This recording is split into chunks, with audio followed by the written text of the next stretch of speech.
one thing that's kind of probably hard to rectify is that here we have something that's coming into your one's camp, people's cabins, camps, and foraging for food and building stick structures that can also travel between dimensions. So I assume that this, I think traveling through dimensions, I automatically associate with technology. And then this situation, it seems like we're not dealing with technology. No, we're not. And I don't think we can put them all in one box like that. We didn't look for stick structures. There may have been some up there, but we weren't looking for that. We was just wanting to experience what we were experiencing. So sure, people ask me, well, did your horse's hair get braided? Because that's another thing they say they do. Oh, right. I don't know. I used to just say, well, they ran into a tree and it messed their hair up or something. But I wasn't looking for that. None of us were. We were there for the big deal. We were there to experience them and to try to learn something.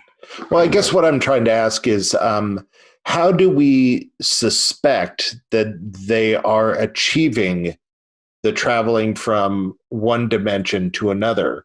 Is it a physical ability, or is it a spiritual ability, like meditation-wise, or is it a technological ability? I think, and this is totally what I think. Totally speculative at this point. I realize you can't write it down in stone and pass it on your grandchildren, right? Yeah. Unless it's proven out, But I think they are able to alter through their vocal mechanism, which I think they probably have more than 2 vocal cords. We have 2, and I think they're able to do that to make those sounds they made. Sometimes like I said earlier, we thought our camp was being tore apart, everything was being strung out there, and you look out there out the shelter door, and nothing's changed. Well, did they hypnotize us all, or how did that happen? Did we hear into another dimension, or were they able to create that sound with their vocal mechanism? I was told a few years ago by a medium, which again, you can take that for what it's worth, but that they have 7 vocal cords. And if they have 7 vocal cords, they can make pretty much any sound. And we've experienced all kinds of sounds up there that are just not classical. It's not like we can understand. So I think they're able to change their matter via frequency into energy. And that's what people see when they see the predator look. And then David Pilates' 411, where he features me for about 15 minutes in there, The Hunted.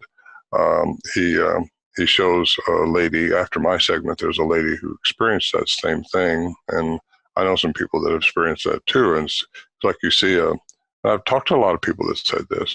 They see the Bigfoot going away, and then they see it just like vaporize or change. And all these people, I just don't believe they're lying to me. They're not.